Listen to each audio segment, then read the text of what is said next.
Hello बच्चों, आइए इस प्रश्न को देखते हैं। बेयर विकृति न्यूनतम होती है और विकल्प दिए हैं हमें साइक्लोप्रोपेन और साइक्लोब्यूटेन।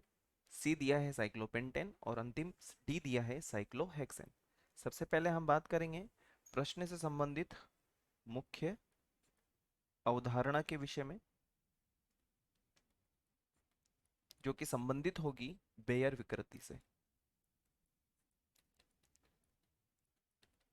और बेयर विकृति से संबंधित है तो सबसे पहले जो विकल्प हमें यहाँ पर दिए गए हैं उनके संदर्भ में हम एक बार बात कर लेते हैं। हमें ए विकल्प में दिया हुआ है साइक्लोप्रोपेन, जो कि इस प्रकार से अपनी आकृति को विन्यासित करता है। और इस प्रकार से यदि आकृति को विन्यासित करेगा तो यहाँ पर जो कोणीय मान की यदि हम बात करते हैं तो यहाँ पर कोण का जो मान होगा वो 60 डिग्री होगा। और बी की यदि हम बात करें तो हमें दिया हुआ है साइक्लोब्यूटेन। और साइक्लोब्यूटेन की यदि हम बात करें तो ये हमारे पास में लगभग लगभग होता है 90 डिग्री। और साइक्लोपेंटेन की यदि हम बात करें तो साइक्लोपेंटेन में ये हमारे पास में 108 डिग्री के लगभग लगभग होता है, 108 डिग्री। और डी की यदि हम बात करें जो कि हमें साइक्लोहेक्सेन दिया है तो हम इसको बहुत आसानी से लिख सकते हैं 120 डिग्री। अब हम बात करेंगे बेयर विकृति के संदर्भ में।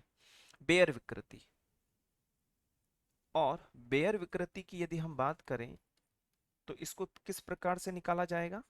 इसको हम निकाल सकते हैं 1/2 गुणा 109 डिग्री, क्योंकि बेयर विकृति के लिए 109 डिग्री 28 मिनट में से जो जो विकल्प हमें दिए हुए हैं उसको हम क्या कर देंगे, घटा देंगे।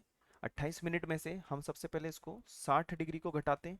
यदि हम इसको घटाएंगे तो लगभग लगभग ये कितना आ जाएगा हमारे पास में, 60 40, तो 40 और 10 इधर ज़्यादा हो रहे हैं, तो लगभग लगभग हमारे पास में ये 49 डिग्री और 28 मिनट के आसपास आएगा। और यदि दो का हम भाग लगाएंगे तो लगभग लगभग निकल करके हमारे पास में ये कितना हो जाएगा, ये हमारे पास में 50 होता तो 25 हो जाता, तो ये 49 है तो हम लगभग इसको मान लेंगे 24 डिग्री। कितना मान लेंगे, 24 डिग्री के आसपास मान लेंगे। तो ये विकल्प ए के लिए कितना आया है, 24 डिग्री आया है। तो हम यहाँ पे लिख देंगे 24 डिग्री। और विकल्प बी की यदि हम बात करते हैं तो वापस से वही हम जो है सूत्र लगाएंगे, 102 गुणा 109 डिग्री 28 मिनट और 90 डिग्री।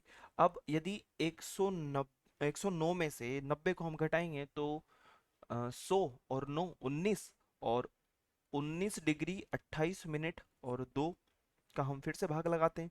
तो दो को यदि एक नाम नाम दोनों में 18, तो 9 बार तो वैसे ही जा रहा है ये। यदि इसके हम देखें तो कितनी बार जाएगा ये, एक नाम नाम दोनों में 18 बार, तो 2 बार तो वैसे ही चला गया। तो ये कितना हमारे पास में निकल करके आएगा, ये लगभग लगभग जो है हमारे पास में हम कह सकते हैं एक तरीके से, एक नाम नाम दोनों में 18, तो 2 पॉइंट और 18 एक बचेगा तो 0.5 है ना। ये लगभग लगभग हमारे पास में हम लिख सकते हैं कि 2.5 डिग्री आ जाएगा।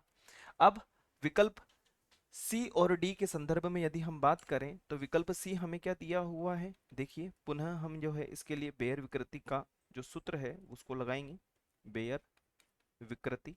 और बेयर विकृति निकालने के लिए हमारे पास में सूत्र है 1/2 और 109 डिग्री 28 मिनट, और उसमें से हमें कितना घटाना है, 108 डिग्री को घटा देना है। जब एक में हम भाग लगाएंगे दो का तो कितना आएगा, 0.5 के लगभग आएगा। तो विकल्प सी के लिए हमारे पास में कितना आया है, 0.5। और यदि हम देखें विकल्प डी के लिए तो विकल्प डी में ये ऋणात्मकता की स्थिति में आ जाएगा, ऋणात्मक हो जाएगा। तो हम यहाँ पे लिख देंगे ऋणात्मक, और ऋणात्मक को हम नहीं लेंगे। तो हमने देखा कि सबसे कम जो है विकल्प सी के लिए आया है, तो हमारा जो उत्तर होगा वो क्या हो जाएगा, साइक्लोपेंटेन हो जाएगा। अतः हम लिख सकते हैं कि हमारा जो वांछित उत्तर है वह विकल्प सी होगा। आशा है आप इसे अच्छी तरह समझ गए होंगे। धन्यवाद।